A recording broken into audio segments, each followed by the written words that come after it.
Good evening, and thank you for joining us for our Spring Family Education Night. We're so happy to have you here with us.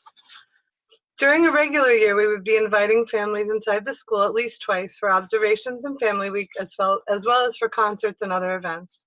Since you have not had the opportunity to be inside to experience the classrooms and community at work, and many of you are new to the school or even considering becoming part of the school, we would like to give you an insider's look at Montessori in general and at our school and classrooms in particular.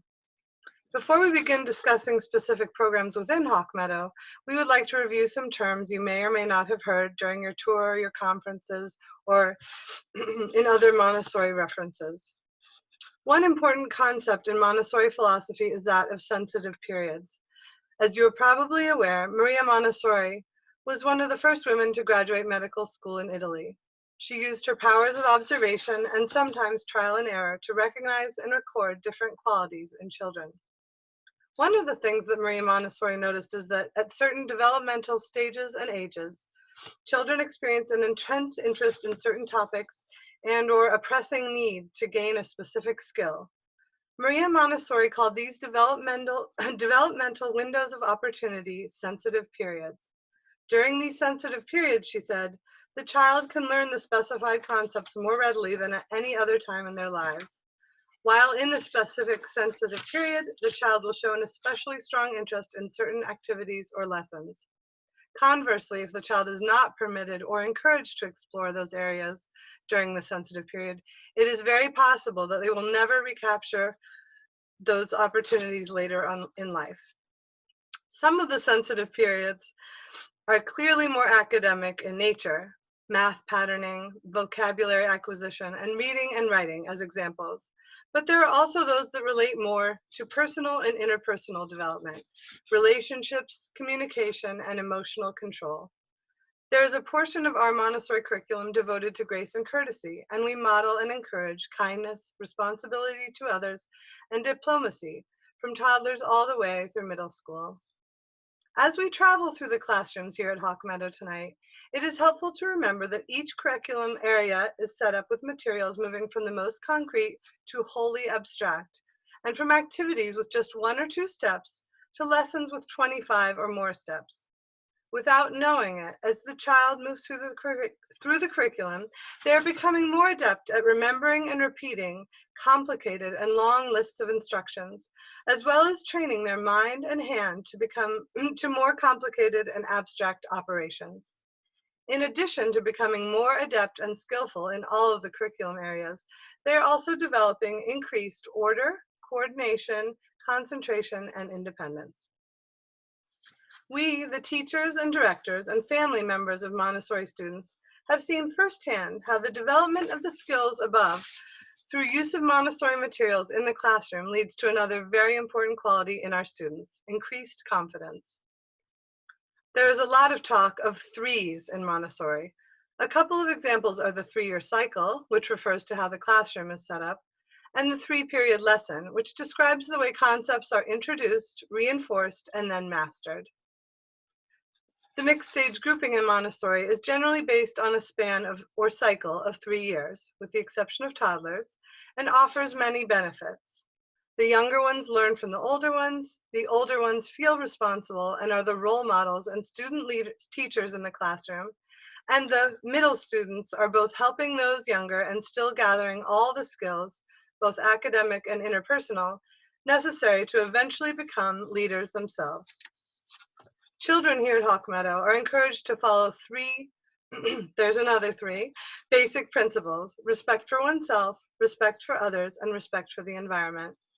If they do not show respect, there are natural consequences that are both meaningful and memorable because they are connected to the actions that preceded them. For example, if they are throwing or mistreating a learning material, they are asked to put that material away until they are ready to use it gently and properly. One of the questions I am asked the most when introducing people to Montessori is this: what happens when children leave Montessori and enter other more traditional educational environments? And I can honestly say, as someone who has observed the passage of hundreds of children through Montessori schools over the years, as teacher, director, and parent, and who still meets up with former students and parents on a frequent basis, Here are some of the descriptions that have been shared with me about my own child who spent 12 years in Montessori and other children after they moved on from Hawk Meadow. One parent sent her second child to Montessori after not sending her first. She remarked to me that her second child always just came home from school and completed his homework without ever being asked or reminded. After seeing his incredible self-direction and independence, she called and asked us to put her third child on our toddler waiting list before he was even born.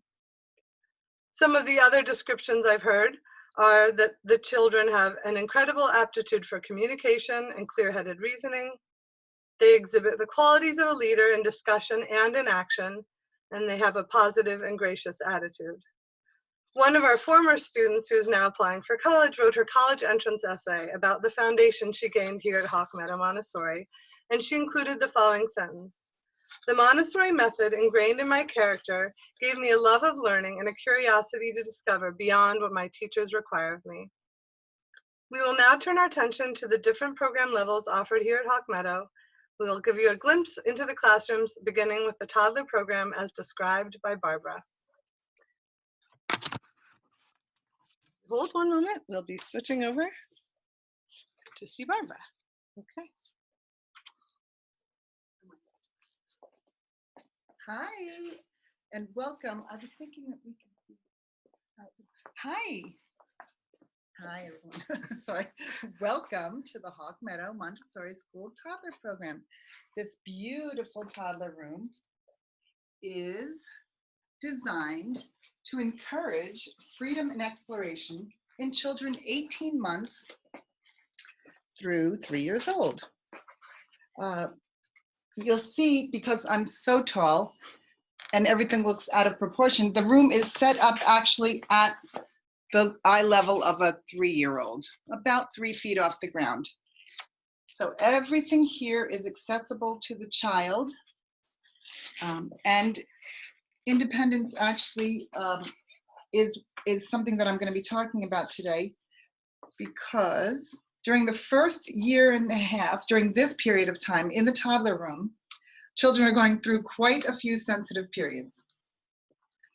I'll be talking about 3 of those sensitive periods for the next 10 minutes or so. Independence is the first one.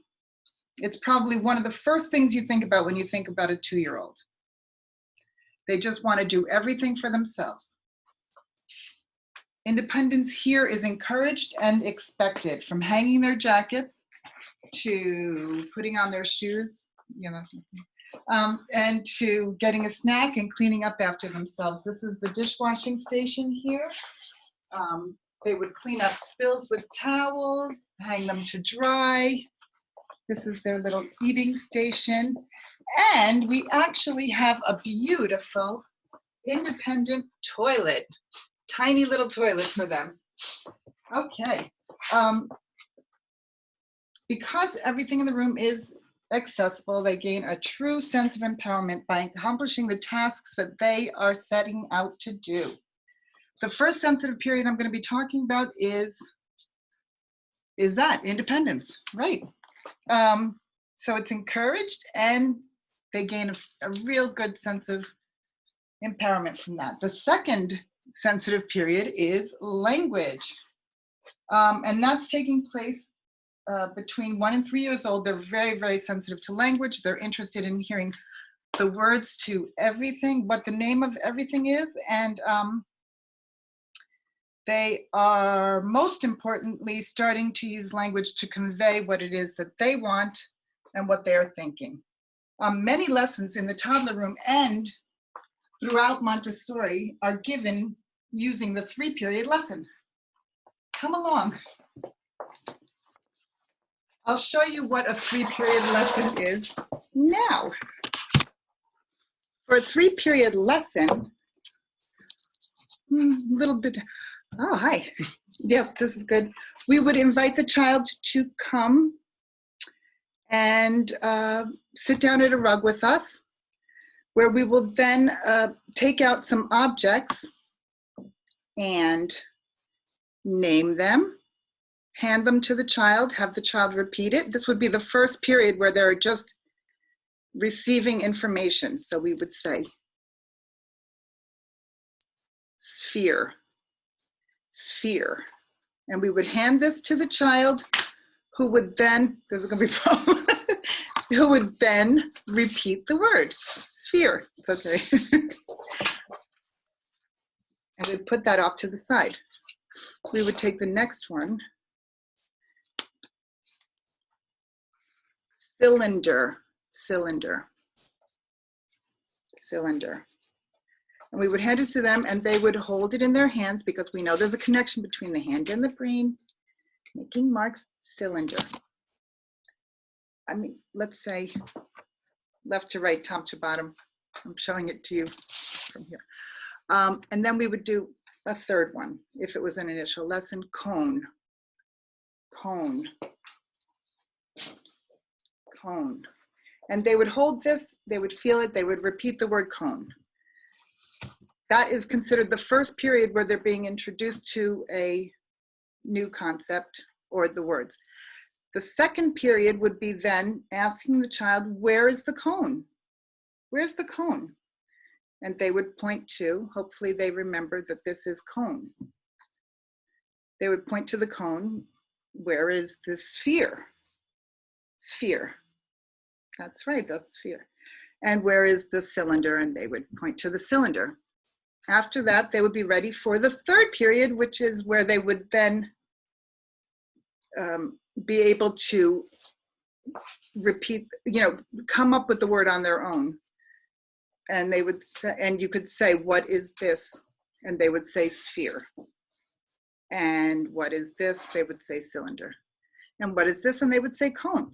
And that is a 3-period lesson. These lessons are introduced throughout their Montessori career. This is the way things are presented to them. In fact, this 3-period also emulates the 3 years of each cycle. So during the first year of a cycle, they are just hearing things, absorbing things, taking it in. During the second year, they're able to repeat lessons and show things a little bit more. But by the third year of a cycle, they are able to give the lesson. They know exactly what is happening in there. Thanks, Erin. So that is what a 3-period lesson is. And you might hear that around, you might hear that in different places throughout, interesting, throughout this evening and in your career at Montessori. In general, there is a lot of language in the toddler room. Grace and courtesy is extremely popular at this time as the children are now starting to come out of parallel play and are more interacting with each other a little more cooperatively. Order is the third example of the sensitive period that I'm going to share with you today. Everything in the Montessori environment has a place. Like that. Yep. Everything has a place. There you go. Look at these things. And so they would take things from the shelf, put them on a table or a rug, use the work and put it back.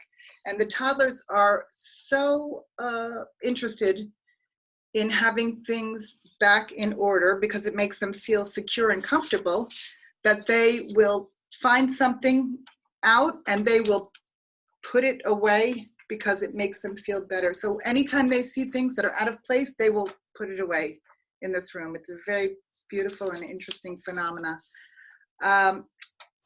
So it's very, very strong. In fact, we often do not rearrange things in the classroom because their sense of order is so strong. What we would do is if we wanted to introduce something new, we can put new things in and we can take things out. We just couldn't say, this is now going to be located over here where it used to be located over there. They would not enjoy that.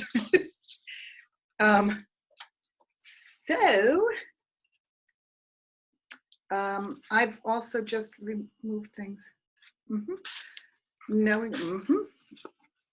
Okay, so these 3, which I'm not seeing that one. I am so sorry. No. Oh, I see what, so, okay. Here we go. For this reason, we don't.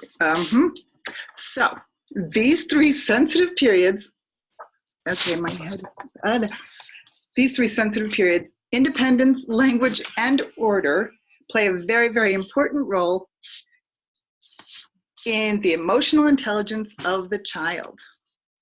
When a child is interested in carrying out a task, it could be getting a snack, washing their hands, using a particular work, or expressing themselves, and he's able to complete it independently or is able to communicate his need and get help, he comes away from this experience feeling capable and competent.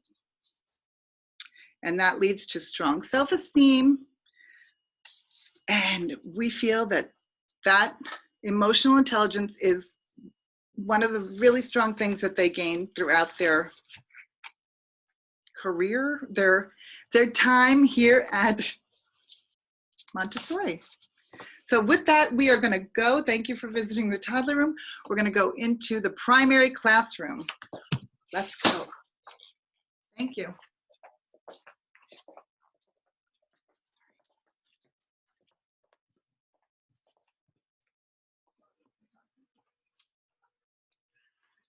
Hi, welcome to Primary A. Most of you know me, I'm Leslie. I'm This is Juliana. And we're so glad you could be here tonight to take a look at some of the learning that goes on with our primary 3 to 6-year-old students. So there's so many things about the Montessori program that develops a lifelong love of learning. And that's what we're hoping to do, and that's what we get the privilege of seeing. And a lot of the reason for that love of learning, I think, comes from Maria Montessori's belief in observing the child and following the child. So what we do is we put out materials that will enhance their sensitive periods and attract them to want to do them over and over again and repeat the work and take it from the first-year student to the third-year student all the way through, taking it to the level that they're at. And it's really a joy to see. And the amount of esteem, the self-esteem that the children get as they see the older children, they see the big picture, and the older children love to have the younger children to mentor, to show them the ropes. And so it's just a wonderful relationship. And in addition to that, the teacher gets the opportunity to really have a relationship with that child for up to 3 years, which is you know, you just can't find that everywhere. And it's you know, it's kind of priceless to be able to know that child so well that, you know, you understand what attracts them, and you know right where they are in their progress, and you know, you really get to know each other and grow a bond that, you know, it's hard to let them go after 3 years. So a couple of the sensitive periods that Barbara mentioned are order, and we do have the classroom set up very orderly from different sections of the classroom. We have over here the sensorial, which is one of the first places that the younger children are attracted to. One of the sensitive periods has to do with movement and touch, and there's nothing better than the sensorial area in that regard. They also learn gradation and comparison. So here we have an example that Juliana is going to show you. These are our red and blue rods. Usually the children start with the red rods just to see the difference between the smallest rod, and then they notice the largest rod. And each of these rods are graded perfectly, one size to the next. So it's really eliminating a lot of the different things that could confuse them from what they want to learn by having them be the same color and just one size up. Their mind really does learn the difference between them. So Juliana's going to show you how they start learning counting, and we relate that to the numbers that are associated with the counting. 1, 1, 2, 1, 2, 3, 1, 2, 3, 4, 1, 2, 3, 4, 5. And you can see over here we have going from the concrete to a little bit more abstract, the same thing in a size that when they get more able to, they can do the counting and adding with the smaller sizes, and they can match this size to the numbers. So at the point when they're working with these, they're actually writing the numbers down as well. So, what, you want to show a math equation? Sure. So 3 together with 2.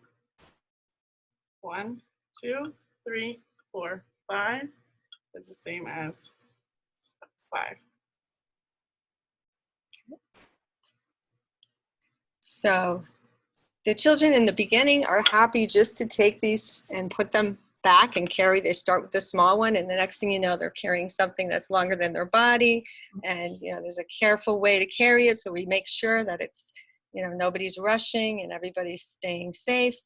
So they take a lot of pride in putting the work right back where they got it when they're done, and putting it back orderly. So that's really helping to order their brains into the patterns they need as they're developing.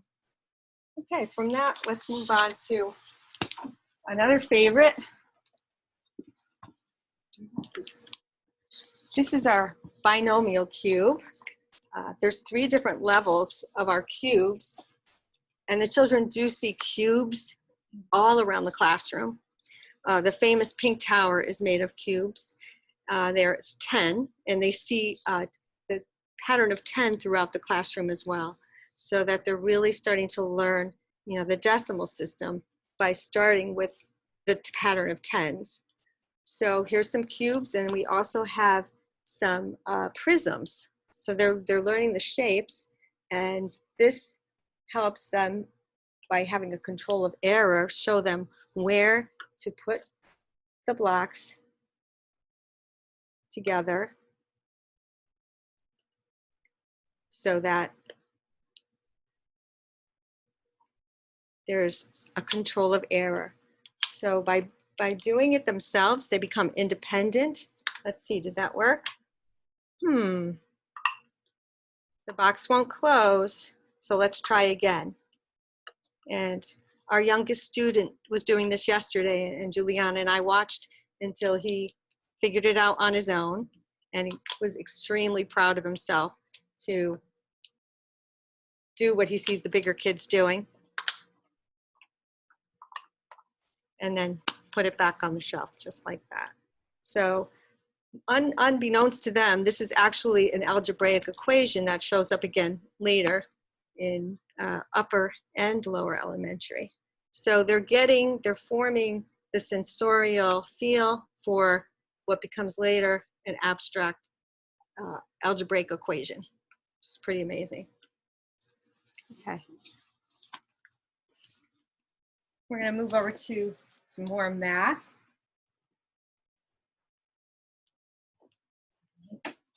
So one of the first things when you come into one of our classrooms, you notice the beautiful colored beads. We don't have too many children that are not attracted to the colors. And the colors are all related to different numbers. So the bead bars are a wonderful way for the children to get their hands on. And when they have their hands on and they're attracted, they're learning. I look at it like when you as an adult, when you have a hobby that you love, and because you love it, you're so focused on it, you're going to accomplish more than you otherwise would. And that's what we see happening here, because they love the colors, they love the touch, so they take the learning to a new level. So these are our colored bead bars, and each color is associated with a number.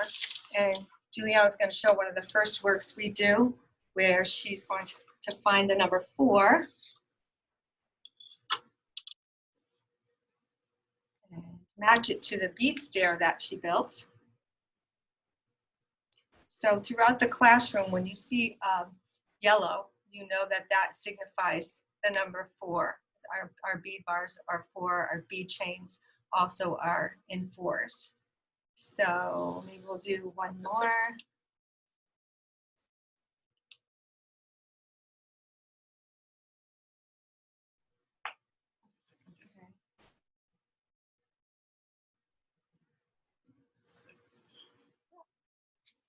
And that becomes a basis for addition and multiplication. The children, even the first year, can start to add with the bead bars. And it's basically taking one number and putting another together, just like we did with the red and blue bars. So that number 6 looks just, that 6 bead bar looks just like something we have over here that one of our students was working on today. Let's take a look. Oh, okay. So this is a 6 chain and same color, same length. All right, this has been all the rage in our classroom this year. It's a great second year work. And Juliana's going to show us how we take a short squaring chain made up of 6 beads. It's okay, I'll come to you. Okay. So that's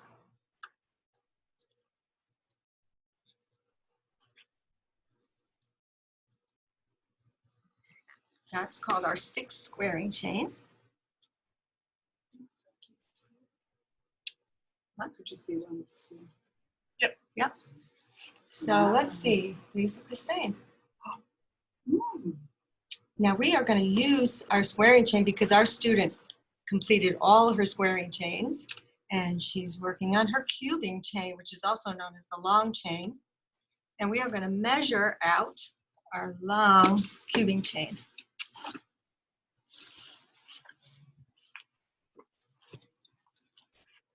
Can you see? Let me see. Yeah, a little lower. Perfect. Yep.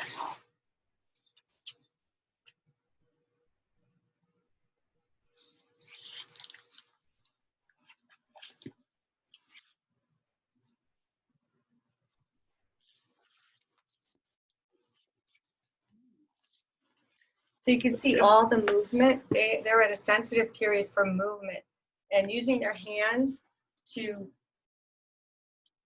constantly engage in this work activity brings it to a different level than if we were just looking at a piece of paper.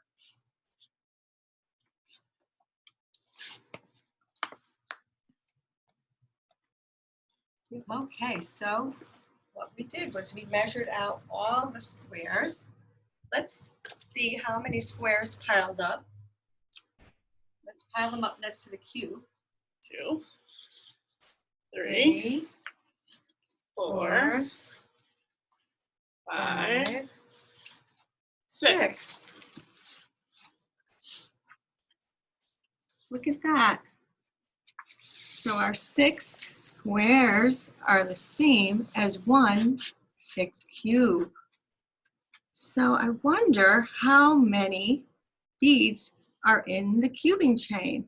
Since we measured it, there should be as many beads in the cube as there are in this whole cubing chain. So our student started skip counting. She took her counter and 1, 2, 3, 4, 5, 6. She got down to number 6. So 6, 12, 18. She's made it all the way to 132. She's just past halfway there. Now when she gets to the end, she's going to know how many beads are in that cubing chain. And she'll be coming home with the abstract version with her purple pencil. She'll color in the beads and write in the numerals. So great exercise. She's also in that sensitive period for writing. All right, so we got just a couple more. I don't want to take up too much time. Which one do you want to add?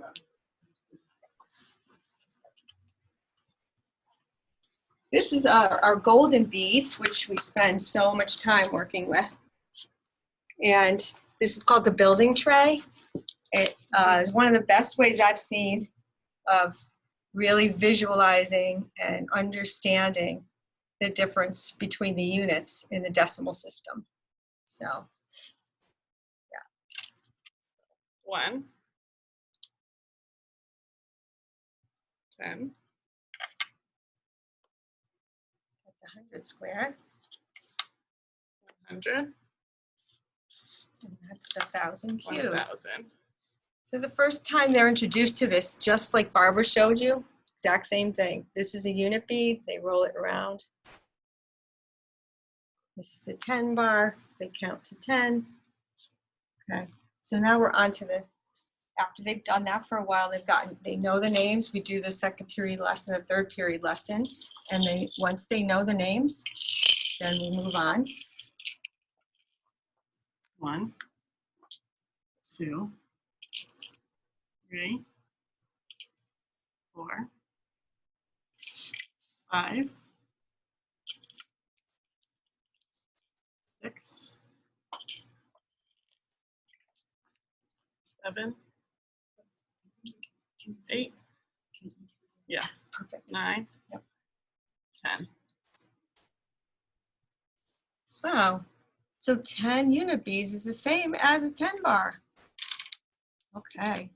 I wonder how many 10 bars to make a 100 square.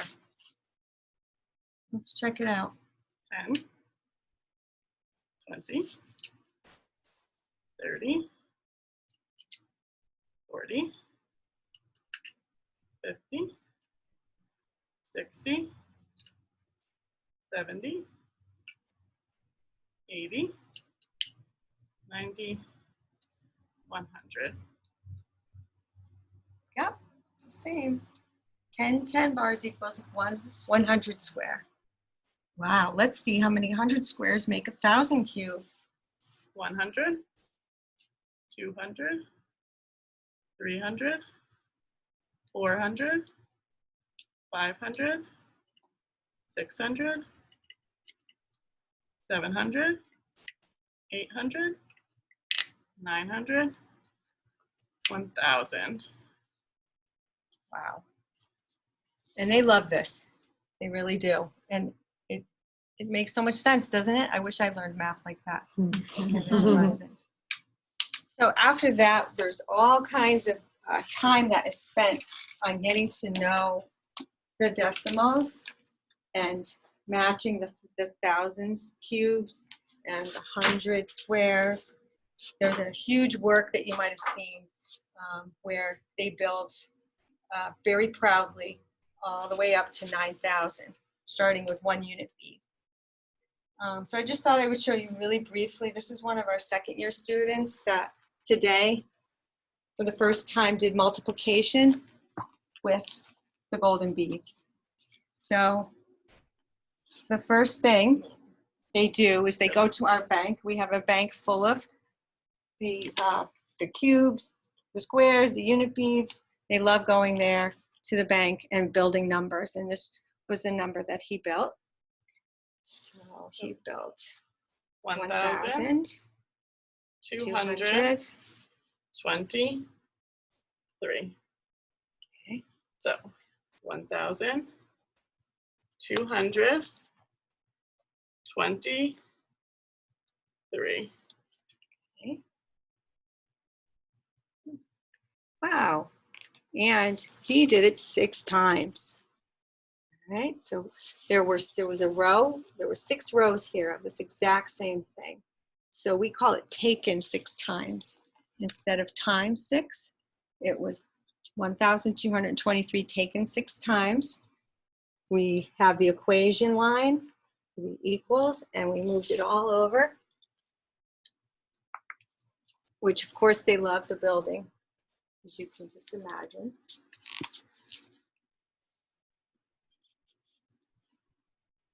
And the answer was 7,338. So pretty impressive. And he, that was his 3rd equation today. He's not done. He'll be back tomorrow for more. And last but not least, just to show you that this carries through to the lower elementary and upper elementary. This is our stamp game, which is basically just the same version without the concrete. So the units are green, just like they are in our example. The decades, the 10s are blue, 100s are red, and then we go back to the green. So it really gets into their understanding. you know, to a level where, you know, the math is really just blown away, and the confidence is off the charts. Their independence, because they're choosing to do the work when they're ready, and you gotta love it. And I think that's probably over our 10 minutes. So we were going to talk about language, but the same thing does apply to language with the matching and the, you know, moving to writing with the geometric patterns and solids. So thanks. I'll be around for questions later. And Thank you, thank Leslie. you. Thank you, Juliana.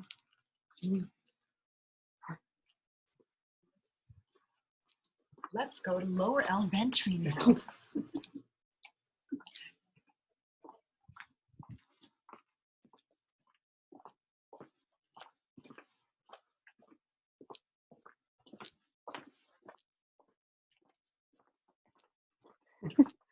We're going to the lower elementary wing. Rainbow room.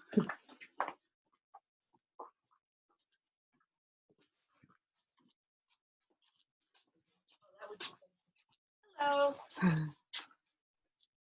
everybody. So we're just going to kind of just show you a few things, not in a lot of detail, but just to hit some points. I'm Goldie, by the way. I think everybody knows us, but, you know, say hello. I'm Seema. That's Seema. We're here. Mhm. Okay, so what we did is we laid out some math materials to kind of give you the idea of going from the concrete to the abstract, because at this age, children are having a greater capacity to think abstractly, and that's one of the sensitive periods for this age. We started with the golden beads, which you already saw in primary, and this is our most concrete type of material, and I'm showing you multiplication in all these different ways. So here's a multiplication with the golden beads, but you can do all four operations with golden beads. And then the bead frame, you can do addition, subtraction, multiplication. And notice that also the use of colors, right? These are the colors that Leslie was telling you about, the red, blue, and green. And when we move over to the stamp game, which is a little bit more abstract because it's not just the bead, it's a number, right? So the 110, one tile with a 10 represents a 10 bar. So it's no longer a bar, it's just the number 10. So that makes it more abstract, that they're just recognizing that that number represents the 10 there. And this is how you would do multiplication in the stamp game. You can also do squaring and cubing in the stamp game. Division, multiplication, addition, subtraction. So it's a great material, and you can keep it with the child all the way from primary through upper elementary and turn 180 degrees. Okay. And this is our multiplication checkerboard.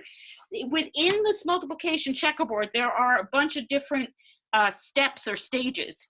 So it starts out very concrete. So if you see, we've got, and you can go all the way up to multiplying by, what do we have here?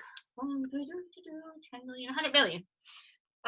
So this is our number that we're multiplying by, which would be, comma. So it's 16,277,243 times 4,942. Now, we don't start kids out with that. We start them out with one here, one thing to multiply by. But these beads are the same colors that Leslie was showing you with the bead chains.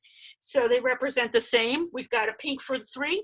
So right here, we're doing 3 times 2. And what the child would do is get the two 3s here and put it together. And that's the first step in this. And then they would say, okay, this is equal to 6, and they write down their answer. The next stage on this would be going on to multiplying by 10s. Now this child already knows that about having these units and the 10s here. So when they do 4 times 3, they know there's 2 here and 1 here. But they also know that this is not 4, this is 40. It's 4 10s. And we can go all the way up to there with children knowing what the answers are, and before they finish to figure out what their total answer is, they do this slide thing and they follow the colors.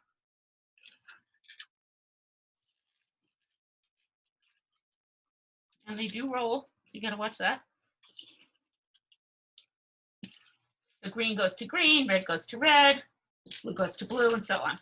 And then they would resolve this by getting out, they would say, okay, I have 2 3s here, so that's the same as a 6.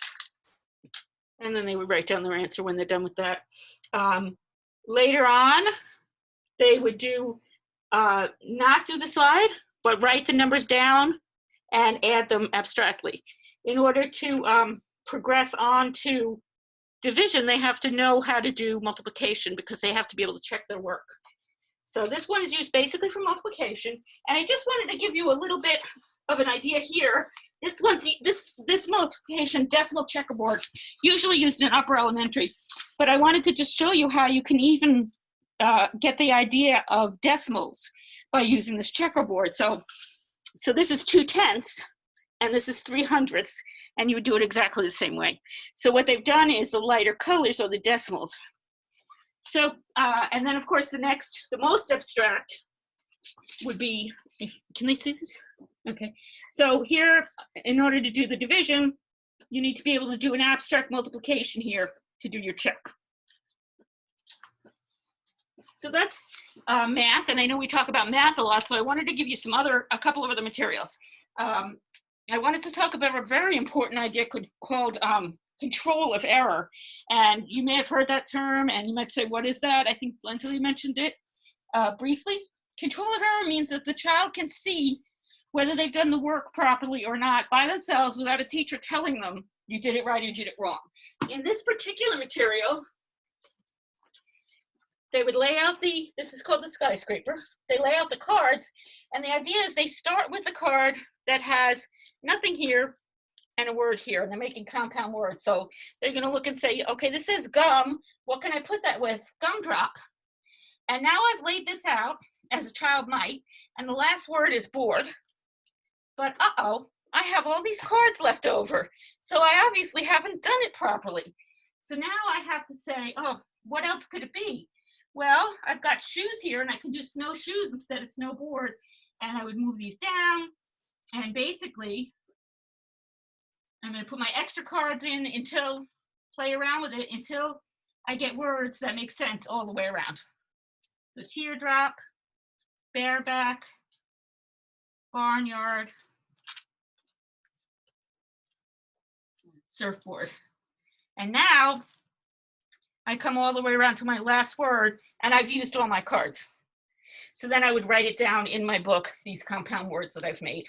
But if I don't do it properly, I can see that myself because I've got these extra cards. Okay, so there's one more work I'm going to show you that has two of these ideas we've been talking about, both control of error, and actually here we've got the number 3 again because these are 3-part cards. And this is a zoology work. Now we wouldn't do all of this on one lesson. We might do half of it at one time. So what they're doing is they're taking the picture and they're matching the picture. This is the animal kingdom. So it's different parts of the different, they call them groups or, categories in the animal kingdom. There's not a lot of agreement right now. In zoology, there's a lot of things changing because they're going to using DNA a lot more. So the old classification systems are changing, but we do still have an animal kingdom and it does still have these parts. So for example, starfish, which they also call sea stars, are echinoderms. So they would learn, they have a lesson with it, and then they would label it, and then they would look at this card, which maybe you notice has a blank here. So they would say, thus something has an internal skeleton made of plates. Oh, that goes with echinoderm. So they lay this all out, and then here comes the control of error. Let's see if I can find echinoderms in here.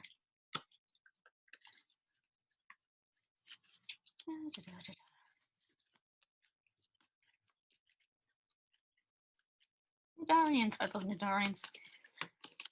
I just think that name is so, like it's something from outer space.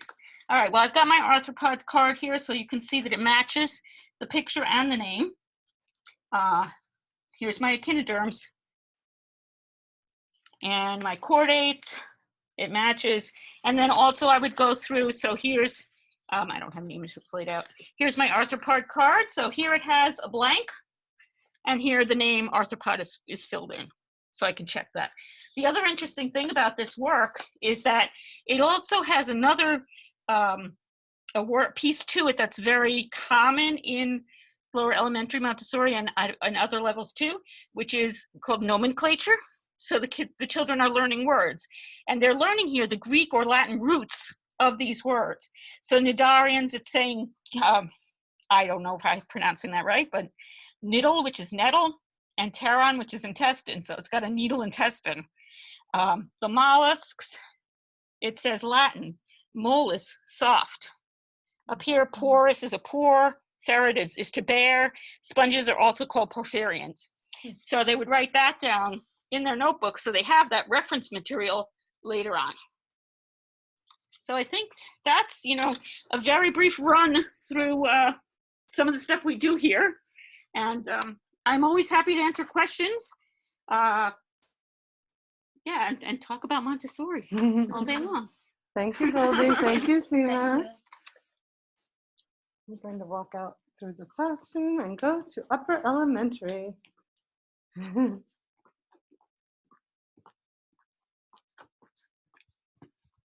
Let's come on over to upper elementary now, where Lenny's going to show you some of the work that they do at this level. Hi, welcome. Nice to meet you from Erin. So I'm going to start with some of the concrete to abstract materials that you've seen in other rooms that we also have here in upper elementary. So this is the binomial cube, but here in upper elementary, it is used as an algebraic representation. So what we have as our red cube, here we call A cubed. Our three red companions to our cube are 3a squared b.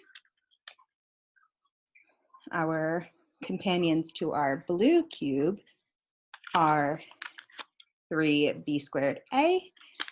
And our blue cube is b cubed. So this is one of the materials that is in every classroom between primary and upper elementary and has different uses in the different stages. And here it has a more abstract use. So Goldie had talked about a couple of materials that are used for multiplication and are more abstract than our bank game that you saw in primary. And here we have a couple of materials used for division that are more abstract than the bank game, which can also be used for division. It's a very versatile material. So this is the test tube division. It has boards and also these tubes of beads. So we actually have 4 boards. I only set out 3. Our unit board, tens and hundreds. And then we have beads going from units, tens, hundreds, thousands, 10,000s, 100,000s, up to the millions. So this is one of the final works in the classroom that would be used for division right before the child becomes abstract in division. The other work that I have that we use for division is the stamp game, which you saw in both primary and lower elementary. And it is also a very versatile material. It is the more abstract version of the bank game in tabletop form with the colored tiles. And this would be a more introductory material for division before going on to test tubes. So, 2 other things that I wanted to talk about were the 3-period lesson and the 3-year cycle. So in upper elementary, the 3-period lesson is not always just a literal lesson with material use. Most of the time here in this environment, it is more so of older students or returning students aiding new students in learning what our classroom rules are, how things go in the classroom, and they're able to give examples and help new students figure things out. And oftentimes newer students are more receptive to hearing it from other students instead of just the teacher telling them these are our rules. So it's a great way for new students to learn how things go in the environment. We also use the 3-period lesson in this classroom when a child has mastered one work and has moved off of it. They're able to then go back and check other students' work. These are for things like geography and botany or zoology. So it happens less in math and language. However, it's still doable there as well. Independence and responsibilities in the classroom are another thing that are a big part of this environment. So we have jobs and we have weekly work plans, so the students are able to really take their learning in their own hands. And Barbara mentioned in the toddler classroom that everything on the shelves has a place. And students really appreciate being able to find the material where they're expecting it to be. And part of that is on the teachers. So when we set up the classroom, we're setting it up with the students in mind. So there's the math section, which is behind me in my room. There's also a math section in primary and in lower elementary. And all the classrooms here have a layout and are divided up in a way that really any student could walk in, find the section that they're looking for, and be able to locate a material on it. So that also means that we are not constantly moving things or constantly changing the layout of the classroom so that students are able to find what they need. We also set things up like our job charts, which are always in the same spot and may rotate weekly or daily, depending on the classroom. So students always know where to find that. It also means that we have things like the weekly work expectations, and they always know where to find that if they need a reminder. So there's things that we purposefully set up in the environment to help the students know what to expect at any time and any point in the week. So that's it from me. I'll hand you back over to Eric. Okay, thank you so much. We're going to go into the multi-purpose room and see if anyone has any questions. We're here to answer your questions and see if you have anything you'd like to ask or tell us about our presentations this evening. So thank you again for being here for this. We're all gathering together. We wish you were here in person, but we're glad you're here online.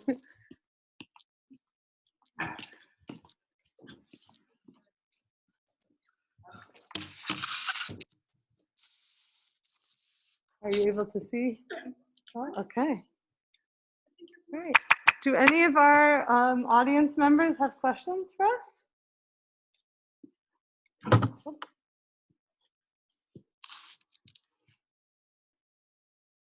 Any questions from the audience? Erin, I have a question for Goldie and Seema. Go ahead, please.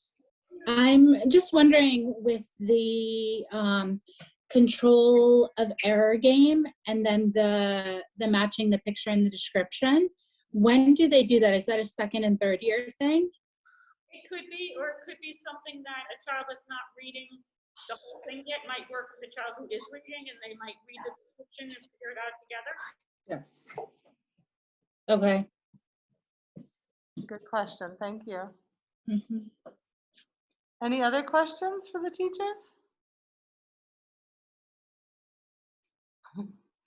Hopefully you learned some things that you hadn't heard before, but any questions or feedback, we'd love to hear from you. I'll give some feedback. This is Ellen. I thought this was a great presentation.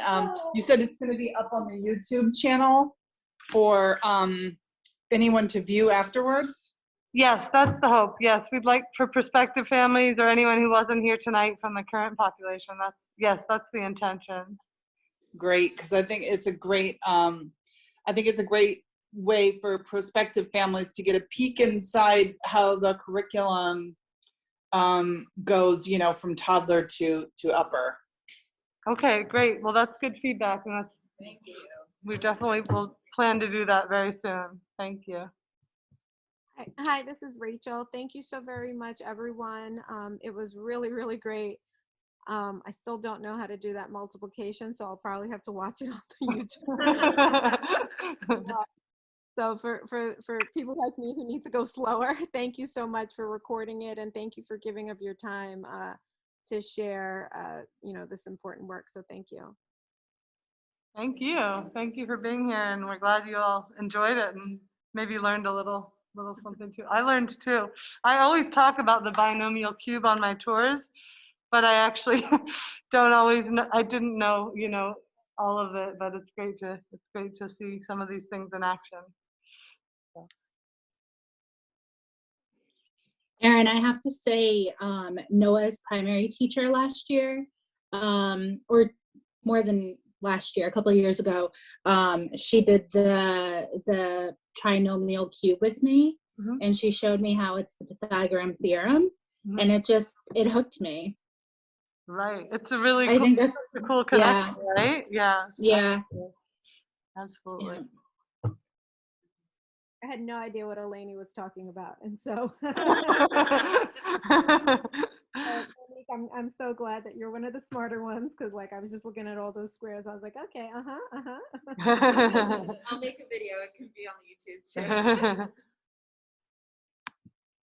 It's funny when you're in training. I don't know about the rest of you, but my training is at primary. But I remember being in training, and I was most nervous. The things I was most nervous about having to present were the ones I had to be tested on. And I think the trinomial cube I was most amazed by, but also most nervous about. And then of course I had to present that one. So it's inevitable. Isn't it funny, after you get it, you're like, how did I not get it? Right. Exactly. Any other thoughts or questions or feedback? Okay. Well, thanks again, everyone, for being here, and thank you, teachers. And we'll see you again tomorrow. Thanks a lot. All right. Have a great night. Take care. Bye-bye.